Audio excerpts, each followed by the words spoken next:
ছুটির দিনে জমজমাট প্রার্থীদের প্রচার যুদ্ধ। তবে কোথাও কোথাও পাল্টাপাল্টি অভিযোগ বাড়তি উত্তাপ ছড়াচ্ছে ভোটের মাঠে। ভোটের নানা সমীকরণ আর সংসদীয় আসনের বিশ্লেষণ নিয়ে শুরু করছে সময় সংবাদের বিশেষ আয়োজন নির্বাচনের সময়। আপনাদের সঙ্গে আছে আমি মাহাদ ইসলাম ধ্রুব। শুরুতেই জানিয়ে দিচ্ছি সংবাদ শিরোনাম। রংপুরে ঈদগাহ মাঠে বিএনপির নির্বাচনী জনসভায় মানুষের ঢল। পীরগঞ্জে জুলাই অভ্যুত্থানের প্রথম শহীদ আবু সাইদের কবর জিয়ারত করলেন তারেক রহমান। রাজনীতি করার সুযোগ করে দেয়া জুলাই যোদ্ধাদের অস্বীকার করছে একটি দল। অভিযোগ জামাত আমিরের, ক্ষমতায় গেলে ভারতের পাহাড়ি ঢলে বন্যা সমস্যা সমাধানের প্রতিশ্রুতি। নগরে গঞ্জে প্রচারণার ব্যস্ততা, ছুটির দিনে জমজমাট গণসংযোগ। প্রতিশ্রুতির ফুল ঝুড়ি নিয়ে ভোটারদের দাঁড়ে দাঁড়ে প্রার্থীরা। ভোটের পরিবেশ নিয়ে পাল্টাপাল্টি অভিযোগ। এবং বরগুনা এক আসনে বিএনপির সঙ্গে ইসলামী আন্দোলনের মূল প্রতিদ্বন্দ্বিতা। পিছিয়ে নেই খেলাফত মজলিসও। চুয়াডাঙ্গা এক আসন পুনরুদ্ধারের চেষ্টায় বিএনপির সামনে জামাত।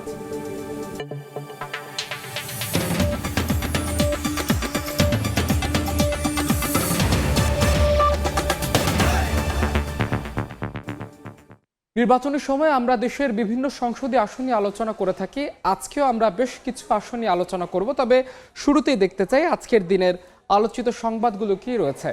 আজকে তারেক রহমান বিএনপির চেয়ারম্যান, তিনি তার উত্তরাঞ্চল সফর চলমান রয়েছে এবং সেই সফরের আওতাভুক্ত কিন্তু আজকে রংপুরে তিনি গিয়েছেন এবং রংপুরে তিনি তার এই রংপুর যাত্রার শুরুটা করেছেন জুলাই গণঅভ্যুত্থানের প্রথম শহীদ আবু সাইদের কবর জিয়ারতের মাধ্যমে। এবং আজকে জাতীয় নাগরিক পার্টি তারা কিন্তু তাদের নির্বাচনী ইস্তেহার ঘোষণা করেছে এবং তারা 16 বছরের ভোটার, স্বাস্থ্যসেবা, নারী সুরক্ষা সহ বেশ কিছু বিষয় অর্থাৎ 36টি বিষয় তারা তাদের ইস্তেহারে তুলে ধরেছেন। এবং আজকে জামাতের আমির তার ফেনী, লক্ষ্মীপুর এবং নোয়াখালীতে তার নির্বাচনী জনসভা করেছেন এবং সেখানে তিনি অভিযোগ করেছেন যে জুলাই যোদ্ধাদের অস্বীকার করছে একটি দল। এবং আজকে যেহেতু সাপ্তাহিক ছুটির দিন শুক্রবারে কিন্তু জমজমাট ছিল প্রার্থীদের প্রচার প্রচারণা এবং এই প্রচার প্রচারণা আমরা দেখেছি বিশেষ করে ঢাকার আসনগুলিতে প্রার্থীরা পাল্টা অভিযোগে সরগরম ছিল আজকের নির্বাচনী মাঠ। তো এই ছিল আজকের দিনের আলোচিত সংবাদ। আমরা আজকে নির্বাচনের সময় শুরুতেই যেতে চাই বরিশাল বিভাগে আমরা বরগুনা যেতে চাই। বরগুনা যেহেতু দুটি আসন নিয়ে গঠিত, আমরা সদর উপজেলা নিয়ে কথা বলবো, তাই আমরা বরগুনা এক আসনটি নিয়ে কথা বলতে চাই। বরগুনা এক আসনটি মূলত বরগুনা সদর, আমতলী ও তালতলী উপজেলা নিয়ে গঠিত। এটি একটি প্রতিদ্বন্দ্বিতাপূর্ণ একটি আসন হিসেবে এটিকে ধরা হয়। বিশেষ করে এই আসনের মোট ভোটার রয়েছে 5,19,460 জন, যেখানে পুরুষ ভোটার রয়েছে 2,59,098 জন, নারী ভোটার রয়েছে 2,60,351 জন। তৃতীয় লিঙ্গেরও কিন্তু এখানে 11 জন ভোটার রয়েছে। মোট ভোট কেন্দ্র এই আসনটিতে রয়েছে 190টি এবং মোট ভোট কক্ষের সংখ্যা 1,85,000টি। এবং এই আসনটিকে প্রতিদ্বন্দ্বিতাপূর্ণ আসন হিসেবে বলা হয় এই জন্য, কারণ এই আসনটি আসলে আওয়ামী লীগের ঘাঁটি থাকলেও এই আসনটিকে এবার উদ্ধারে মরিয়া রয়েছে বিএনপি।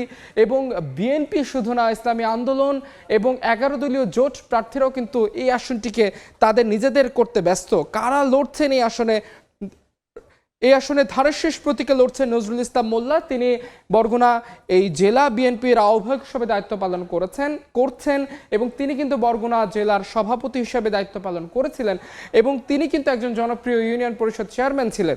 তাকে টেক্কা দেওয়ার জন্য এই আসনে হাত পাখার একজন হেভিওয়েট প্রার্থী রয়েছে অলিউল্লাহ। এবং এই আসনে 11 দলীয় জোটের পক্ষ থেকে লড়ছেন মোহাম্মদ জাহাঙ্গীর হোসেন। তিনি খেলাফত মজলিসের তিনি কেন্দ্রীয় নেতা এবং তিনি কিন্তু আসলে আসলে একটি বড় টেক্কা দেওয়ার জন্য কিন্তু আসলে শক্ত অবস্থান তিনি করে ফেলেছেন এরই মধ্যে। এবং এই আসনে আরেকজন প্রার্থী রয়েছেন জাতীয় পার্টি জেপি মনোনীত প্রার্থী জামাল হোসেন। তো আসলে তারা আসলে লড়ছেন এই ভোটের মাঠে এবং এই তাদের মধ্যে থেকে আসলে বিশেষ করে ত্রিমুখী একটি লড়াইয়ের আভাস যেটি পাওয়া যাচ্ছে। বিশেষ করে এখানে নজরুল ইসলাম মোল্লা, অলিউল্লাহ এবং জাহাঙ্গীর হোসেন এই তিনজনের মধ্যেই কিন্তু আসলে ত্রিমুখী লড়াইয়ের আভাস পাওয়া যাচ্ছে। আমরা এই বিষয়ে বিস্তারিত আরও জানতে চাই। আমাদের সহকর্মী মিরাজ রয়েছেন বরগুনা এক আসনে। মিরাজ, আপনি নিশ্চয়ই আমাকে শুনতে পাচ্ছেন। আমরা একটু আপনার কাছে জানতে চাই, এরই মধ্যে আমরা জানতে পেরেছি যে বিএনপি সহ হাত পাখার প্রতীকের যিনি লড়ছেন অলিউল্লাহ, একই সঙ্গে 11 দলীয় জোটের প্রার্থী রয়েছেন। ত্রিমুখী লড়াইয়ের আভাসের কথা আমরা শুনছি। মাঠের চিত্র আসলে কি বলে আমাদের একটু বিস্তারিত জানাবেন।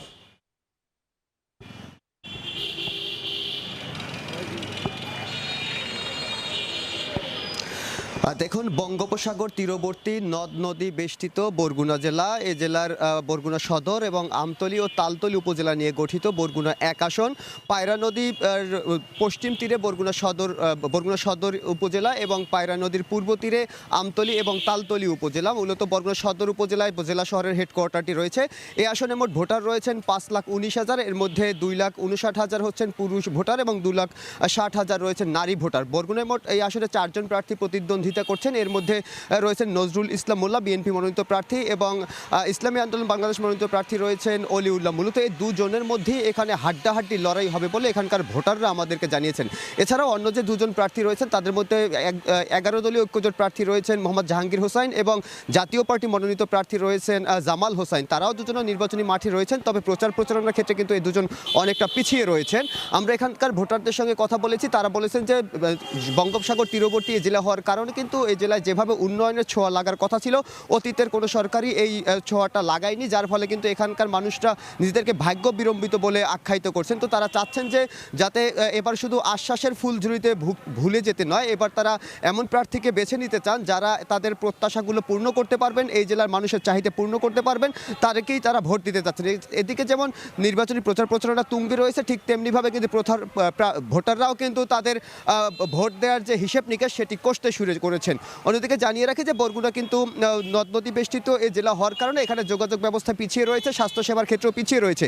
এছাড়াও এই জেলায় কোনো বড় মেগা প্রকল্প নেই, যার ফলে কিন্তু বেকারত্ব সমস্যা দিন দিন বৃদ্ধি পাচ্ছে এবং স্থানীয়দের মধ্যে যে শিক্ষিত যুবক রয়েছে তাদের কর্মসংস্থানের সুযোগ নেই। তো যার ফলে কিন্তু এখানে এবার প্রার্থীদের কাছে স্থানীয়দের প্রধান চাওয়া হচ্ছে যে এখানে এই জেলায় যাতে কর্মসংস্থান তৈরি হয়, এটি তাদের প্রধান চাহিদা হয়ে দাঁড়িয়েছে। তো এই ছিল বরগুনা থেকে আমার কাছে সবশেষ। অসংখ্য ধন্যবাদ সাইফুল মিরাজ। যেমনটি জানাচ্ছিলেন, আসলে প্রার্থীদের কি কি প্রতিশ্রুতি রয়েছে সেই খবর জানাচ্ছিলেন ভোটারদের প্রত্যাশার খবরাখবর। একমাত্র আরএফএল ক্লাস পাইপ নিশ্চিত করে প্রতি ইঞ্চিতে সঠিক থিকনেস ও সঠিক মাপ। পাইপের বস, না কিনলে লস। আমরা বরিশাল বিভাগ নিয়ে কথা বলছিলাম। বরিশাল বিভাগের পাশের আরেকটি বিভাগে যেতে চাই, খুলনা বিভাগে আমরা যেতে চাই। আমরা চুয়াডাঙ্গা নিয়ে কথা বলতে চাই। চুয়াডাঙ্গা যেহেতু দুটি আসন নিয়ে গঠিত, আমরা চুয়াডাঙ্গা ১ আসনটি নিয়ে কথা বলতে চাই। এই আসনটি মূলত চুয়াডাঙ্গার আলমডাঙ্গা উপজেলা এবং সদর উপজেলার কিছু অংশ নিয়ে আসনটি গঠিত এবং এই আসনটি নিয়ে কিন্তু এক ধরনের বাড়তি উত্তাপ কাজ করছে। বিশেষ করে এই আসনটিতে গত ২৬ তারিখ একটি সহিংসতা ঘটেছে এবং সংঘর্ষ ঘটেছে জামাত এবং বিএনপির মাঝে, এবং এই সংঘর্ষের পর থেকে কিন্তু এই আসনটিতে এক ধরনের বাড়তি উত্তেজনা কাজ করছে। তো আমরা একটু জানতে চাই, এই আসনের মোট ভোটার রয়েছে ৫,১১,৬৫৭ জন, যেখানে পুরুষ ভোটার রয়েছে ২,৫৪,৩৮৫ জন, নারী ভোটার রয়েছে ২,৫৭,২৬৫ জন।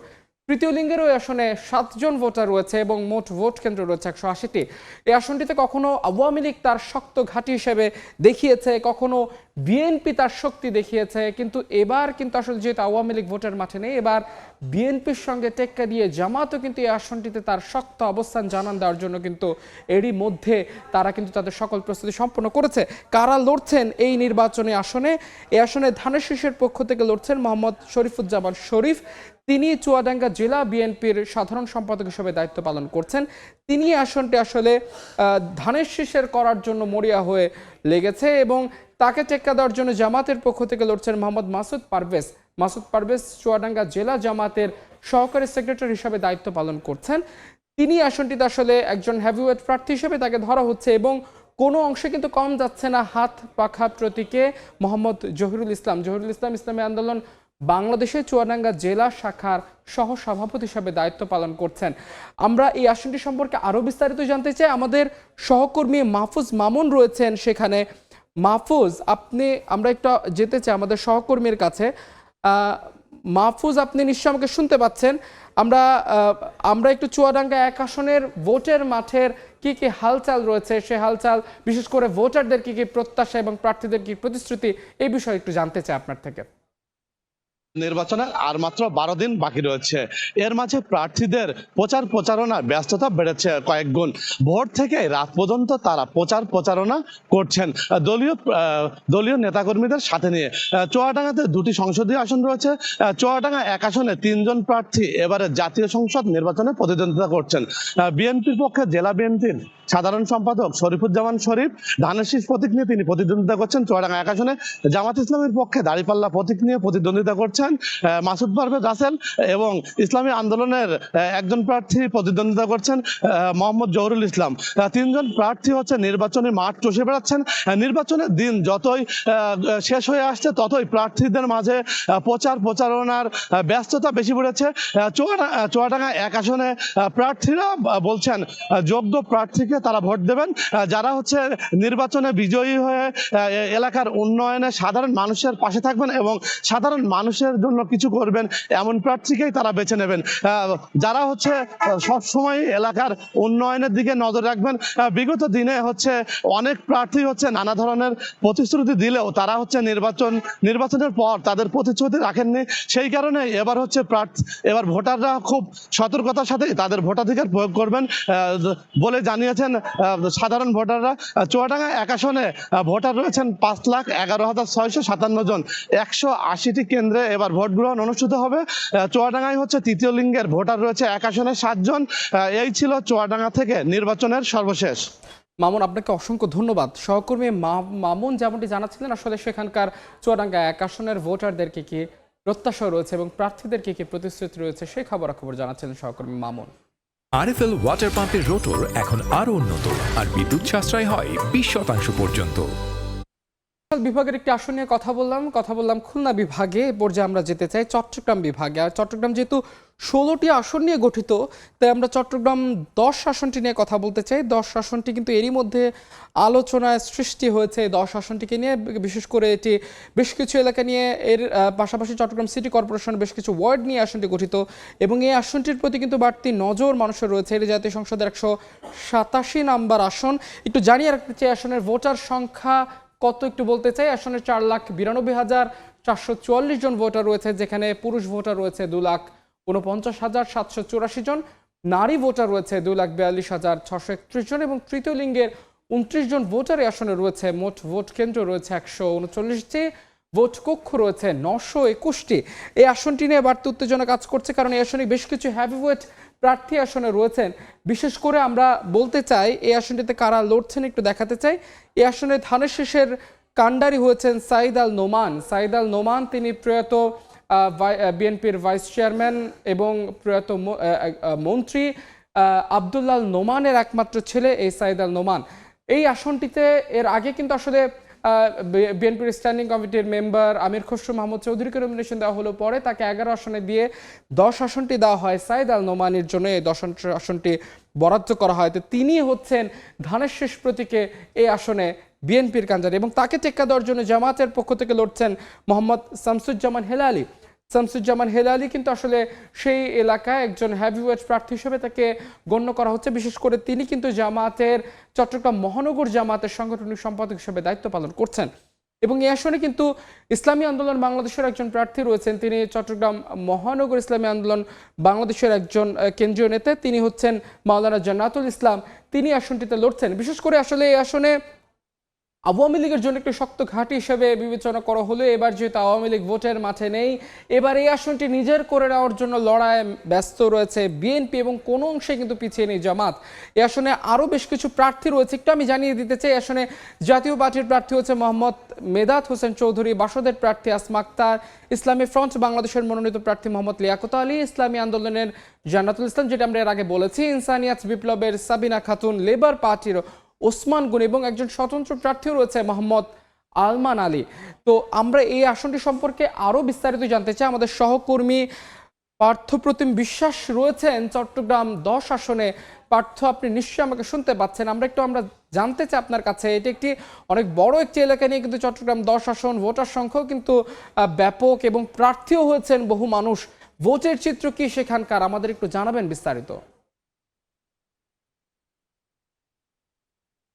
চট্টগ্রামে মোট 16টি আসন রয়েছে, তার মধ্যে শহরে যে আসনগুলো রয়েছে এর মধ্যে চট্টগ্রাম 10 আসন কিন্তু অন্যতম। শহরের মধ্যে 2 থেকে 3টি আসন রয়েছে, এর মধ্যে চট্টগ্রাম 10 আসনে কিন্তু চট্টগ্রাম নগরীতে রয়েছে এবং নগরীর যে 41টি ওয়ার্ড রয়েছে সেই 41টি ওয়ার্ডের মধ্যে 10টি ওয়ার্ড নিয়েই কিন্তু এই 10 আসন গঠিত। এবার একটু জানিয়ে রাখি 10 আসনের প্রার্থী কারা। আসলে 10 আসনে বিএনপি এমন জামাতের প্রার্থী ছাড়াও কিন্তু আরও 7 জন প্রার্থী রয়েছে। তবে এই আসনে যে মূল প্রতিদ্বন্দ্বিতা হবে বলে সাধারণ মানুষজন আসলে প্রত্যাশা করছেন। বিএনপির যিনি প্রার্থী রয়েছেন তিনি হচ্ছেন এক সময়ের বিএনপির চট্টগ্রামের বিএনপির কাণ্ডারি প্রয়াত আব্দুল্লাহ নোমানের সন্তান সাইদ আল নোমান। তিনি প্রথমবারের মতো এবার কিন্তু নির্বাচন করছেন। আর জামাতের যিনি প্রার্থী রয়েছেন তিনি হচ্ছেন শামসুজ্জামান হেলালি। তিনি কিন্তু এর আগে সংসদ নির্বাচন না করলেও কিন্তু তিনি কাউন্সিলর নির্বাচন করে সুলভবহর ওয়ার্ড থেকে কিন্তু তিনি জয়লাভ করেছিলেন। সেক্ষেত্রে বলা যায় চট্টগ্রাম যে 10 আসন রয়েছে এই 10 আসনে কিন্তু বিএনপি এবং জামাতের মধ্যে তুমুল লড়াই কিংবা হাড্ডাহাড্ডি লড়াইয়ের কিন্তু ইতিমধ্যেই কিন্তু আভাস পাওয়া যাচ্ছে। এবং আমরা দেখছি প্রার্থীরা কিন্তু সকাল থেকে রাত পর্যন্ত কিন্তু নগরীর বিভিন্ন সড়ক তারা প্রদক্ষিণ করছে, অলিগলি থেকে শুরু করে বিশেষ করে সাধারণ মানুষের কাছে যাওয়ার তাদের যে চেষ্টা সেই চেষ্টাটুকু কিন্তু আমরা প্রতিদিন সকাল থেকেই কিন্তু দেখছি। এবং প্রয়াত আব্দুল্লাহ আল নোমানের যে সন্তান সাইদ আল নোমান তিনি কিন্তু একটি বেসরকারি বিশ্ববিদ্যালয়েরও কিন্তু চেয়ারম্যান। সেক্ষেত্রে তিনি বিভিন্ন ধরনের আসলে তার যে তিনি যদি নির্বাচিত হয় সেক্ষেত্রে চট্টগ্রাম শহরকে কিভাবে তিনি উন্নয়ন করবেন বা চট্টগ্রামকে কিভাবে বাণিজ্যিক শহর হিসাবে গড়ে তুলবেন সেই সব নানা বিষয়ে কিন্তু তিনি অঙ্গীকার ব্যক্ত করছেন। আর যদি জামাতের শামসুজ্জামান হেলালির কথা জানাই, তিনি যেহেতু আগেই চট্টগ্রাম শহরে কিন্তু তিনি কাউন্সিলর ছিলেন, সেক্ষেত্রে চট্টগ্রাম শহর সুলভবহর ওয়ার্ড থেকে শুরু করে নগরীর বিভিন্ন জায়গায় কিন্তু তার ব্যাপক জনপ্রিয়তা রয়েছে। এবং চট্টগ্রাম নগরীর যে সবচেয়ে বড় সমস্যা কিন্তু জলাবদ্ধতা। এছাড়া তিনি যে অঙ্গীকারগুলো করছেন সেটি হচ্ছে মাদকমুক্ত সমাজ গড়া এবং তরুণ প্রজন্ম বিশেষ করে যারা বেকার রয়েছে তাদের জন্য কর্মসংস্থানের ব্যবস্থা করার জন্য কিন্তু তার যে অঙ্গীকার সেই অঙ্গীকার কিন্তু ব্যক্ত করছেন। এবং চট্টগ্রাম 10 আসনে আমরা কিন্তু দেখেছি দুই প্রার্থীর মধ্যেই কিন্তু আসলে ব্যাপক জনপ্রিয়তা রয়েছে। সেই আসলে এই নির্বাচনে কে জয়লাভ করবে সেটি আসলে দেখা যাবে। তবে সাধারণ মানুষজন বলছেন সবাই কিন্তু আসলে দুই প্রার্থীকেই ভোট দিতে যাবেন এই প্রত্যাশাটুকু করছেন সাধারণ মানুষজন। তো এই ছিল আমার কাছে এখনো পর্যন্ত 10 নম্বর ওয়ার্ডের লালখান বাজার এলাকা থেকে এখানকার সর্বশেষ খবর।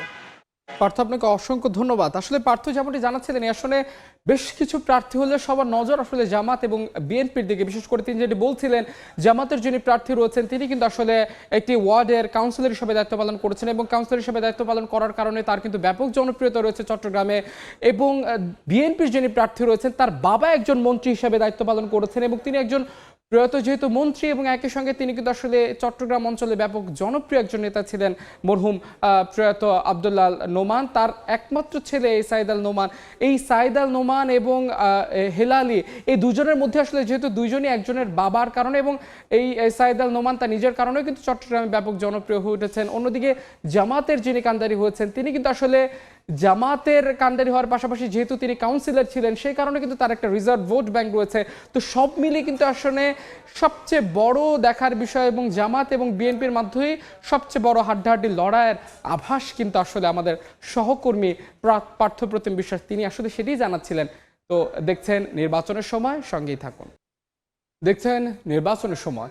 নির্বাচন উপলক্ষে রাজশাহী অঞ্চলের সীমান্তে নিরাপত্তা জোরদার করেছে বিজিবি। সকালে বিজিবির Rajshahi sector commander colonel Syed Kamal Hossain এক সংবাদ সম্মেলনে জানান, শুধু রাজশাহী সেক্টরে 7 জেলায় 37টি সংসদীয় আসনে 65টি বেস ক্যাম্পে 146 প্লাটুন বিজিবি সদস্য মোবাইল ও স্ট্রাইকিং ফোর্স হিসেবে মোতায়েন থাকবে। 76টি বিওপির প্রত্যেকটিতে 10 জন সদস্য স্ট্রাইকিং রিজার্ভ হিসেবে থাকবে। সব মিলিয়ে 4,000-এর বেশি বিজিবি সদস্য মোতায়েন থাকবে।